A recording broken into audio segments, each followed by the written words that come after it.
Bonsoir à tous, bonsoir Julie. Bonsoir Arnaud. Bienvenue dans notre édition de ce soir qui est marquée par une actualité plutôt chargée.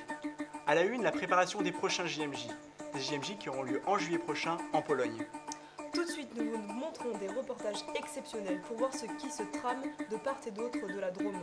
Nous nous rendrons ensuite en plein cœur du Vatican pour voir comment le pape lui-même se prépare à ce grand événement, ce grand rassemblement qui est sans doute le plus grand rassemblement de jeunes au monde.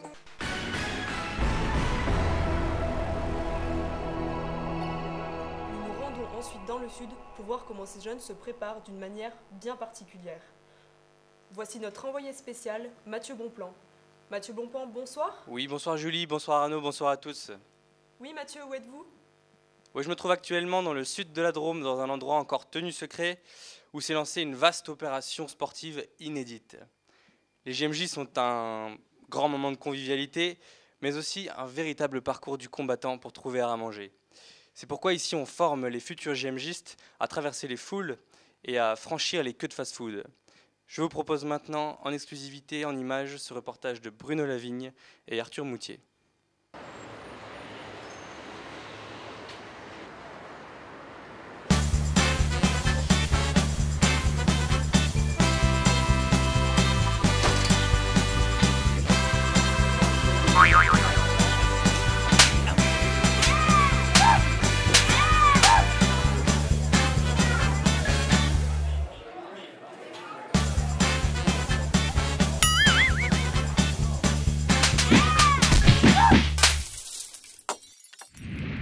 Je suis maintenant avec Julien, qui est déjà bien entraîné.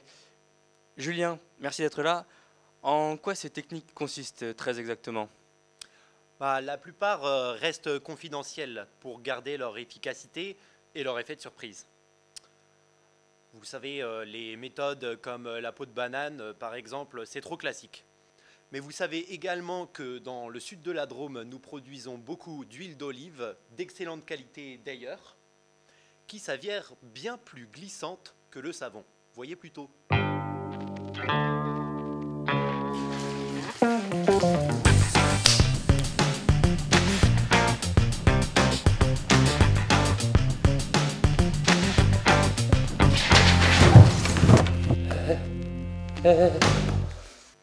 Mais nous testons aussi sur le terrain d'autres stratagèmes, comme vous pouvez le voir maintenant. Oh, regardez, il y a Kenji Girac.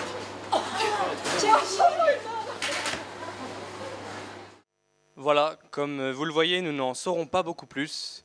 Pour des raisons de sécurité, nous n'avons pas pu tourner dans tous les contextes d'entraînement. Nous allons maintenant nous intéresser à un autre type de préparatif tout à fait inattendu, Julie. Et oui, il s'agit d'un groupe qui travaille dur pour pouvoir saluer le pape François. Et comme vous le dites Arnaud, la méthode choisie est pour le moins surprenante. Elle a germé suite à cette vidéo qui a fait le tour du monde.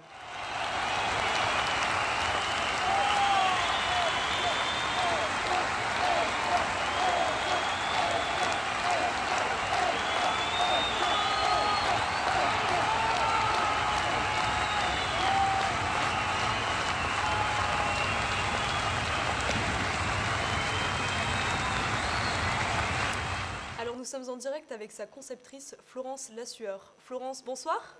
Bonsoir. Florence, vous êtes à l'origine de cette équipe pas comme les autres, un réel commando en vérité qui va tenter de saluer le pape dans une foule de plusieurs millions de jeunes. Et oui, en effet, Julie, comme vous le voyez, l'un d'entre nous sera habillé en pape pour attirer l'attention de celui-ci. Mais certains seront aussi habillés en garde suisse pour permettre de dégager le passage.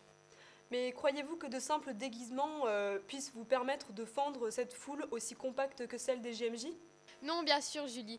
Mais nous avons prévu de leur donner des hallebardes qu'ils utilisent habituellement au Vatican pour leur permettre de dégager les foules. Ah oui, je vois. Un projet qui ne manque pas de piquant. Nous suivrons tout cela les mois à venir.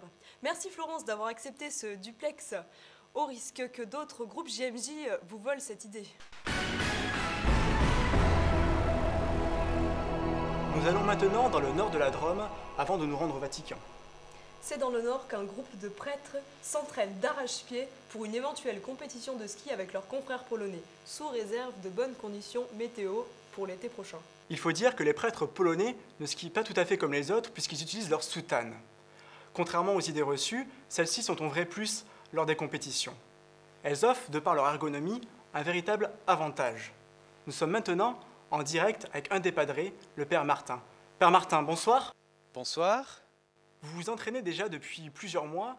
Quelles sont vos sensations dans cette nouvelle tenue qui pourrait bien faire des émules? Oui, les sensations sont tout à fait excellentes, surprenantes, puisque la soutane en fait permet d'avoir le minimum de prise au vent à l'avant et au contraire crée comme une sorte de petit parachute à l'arrière qui vous retient et qui vous évite de freiner. Et ainsi, le shoes est garanti sur toute la piste. Il est vrai que c'est une idée qui commence à faire tache d'huile, même chez les grands champions qui se posent des questions. Père Martin, vous avez accepté de nous montrer un court extrait de vos entraînements. Nous regardons ça tout de suite. Ce n'est pas un foulard de skieur. Le père Damian met sa collerette pour la traditionnelle descente à ski en soutane pour le championnat annuel de ski alpin de prêtres et séminaristes. Ici, nous sommes dans le sud de la Pologne, dans la petite station de ski à Wisła, dans les Beskidy, là où venait skier Karol Wojtyła avant qu'il devienne le pape Jean-Paul II. Le pape était un passionné de ski. Un jour, on lui a posé la question « S'y est-il un cardinal de skier ?» Et il a répondu « Ce qu'il ne sied pas à un cardinal, c'est de mal skier. »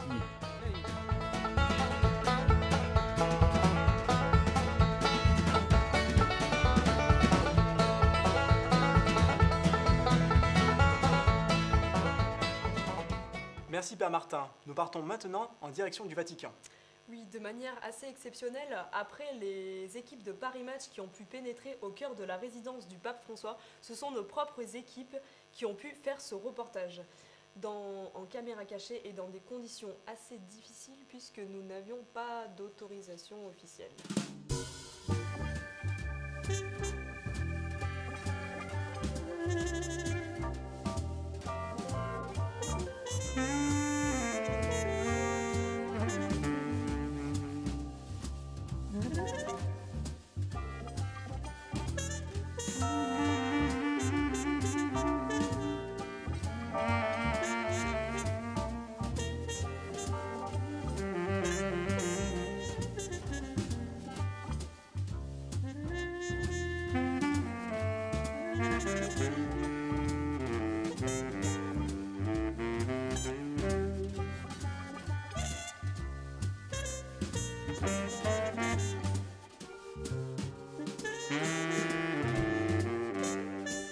Vous avez l'autorisation pour filmer là? Vous faites quoi là? Hop hop hop! Revenez là s'il vous plaît là!